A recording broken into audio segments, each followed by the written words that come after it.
Hello mga kalabs! Kumusta po kayo? Tara, almusal po tayo!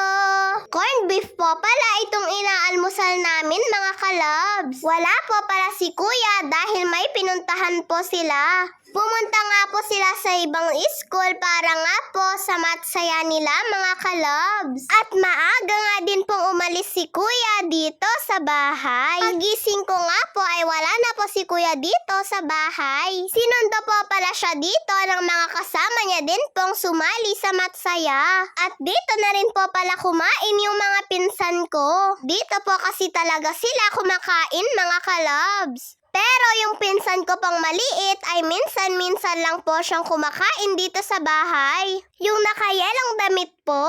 At pagdating naman po pala ng tanghali mga kalabs ay eto pong miswa. At ladit na may sardinas ang inulam po namin. Masarap nga din pong humigop ng sabaw lalo na po malamig. At nung mga bandang 2:00 pasado na ay aalis na nga din po si Papa. Hapon po kasi ang duty niya mga kalabs. At mamayang hating gabi pa nga po siya uuwi. At nagpaalam na rin po pala kami ni Mama sa kanya. At dahil umorder nga po si Mama ng hito sa lola namin, ay eto po pala yung uulamin namin ngayong hapon. 6 na piraso po pala ito mga kalabs. Pero 3 nga daw po muna ang lulutuin ni nanay. Marami na rin naman daw po ito sa amin mga kalabs. Si nanay po pala ang magluluto nito dahil hindi nga po ito alam lutuin ni mama. At hindi nga rin po alam ni mama kung paano ito linisin mga kalabs. At mabuti na lang po talaga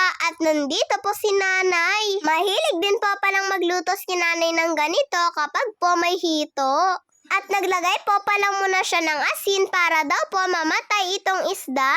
At nung hindi na nga po gumagalaw yung isda ay tinatanggal na nga po ni nanay dito yung parang pakpak. At ginamitan niya na nga din po ito ng plies para po mas mabilis na matanggal. Nako nga at natusok pa nga po yung daliri ni nanay nung buhay pa po yung mga isda kanina. Kawawa naman po si nanay. Pero sabi niya nga po ay parang nagasgasan nga lang daw po sa pakpak. Pero alam ko pa din pong masakit yun dahil dumugo nga po. At may tinanggal din po pala si nanay dito na parang bilog sa may leeg. Kailangan daw po kasi yung tanggalin sabi ni nanay. Hiniwa na nga lang po ni nanay itong leeg para po makuha niya yung bilog. Eto po palang bilog na black ang tatanggalin niya dito. Kaya lang mga kalabs ay dito po natagalan si nanay sa pagtanggal. Hindi niya po kasi ito matanggal-tanggal dahil madulas daw po. Lalo na hindi rin daw po kasi mahaba yung kuko ni nanay. At sa wakas ay natanggal niya na nga din po ito mga kalabs. Kaya eto, hiniwa-hiwa niya na nga din po ito. Ulam na po pala naming lahat ito mga kalabs. At habang nililinis nga po yun ni nanay, si mama naman ay hinahanda niya na po yung mga kakailanganin ni nanay. Siya na daw po pala ang magbabalat ng bawang, sibuyas at saka po luya. Magtatagal pa daw po kasi kapag si nanay pa po yung gumawa nito. Lalo na mahirap nga daw pong balatan itong sibuyas dahil po maliliit. Kaya tinutulungan na nga po siya ni mama. Grabe nga po yung tulo ng luha ni mama mga kalabs.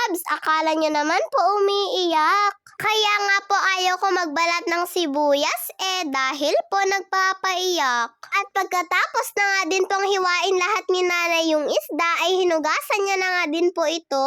Huhugasan niya nga din po ito ng mainit na tubig. Para nga daw po matanggal yung lansa at dulas. Eto nga po munang mga ulo ng isda ang binubuhusan ni nanay ng mainit na tubig. At binabad nga po muna ni nanay yung isda sa mainit ng ilang minuto. Para daw po siguradong matanggal yung lansa. At dito na po pala ito lulutuin ni nanay sa bahay. Para nga po hindi na rin siya mapagod kapag sa bahay pa po nila ito niluto. At para hindi na rin po siya palakad-lakad na kumuha ng mga kakailanganin niya. Kaya sabi po ni mama ay dito niya na lang daw po lutuin sa bahay.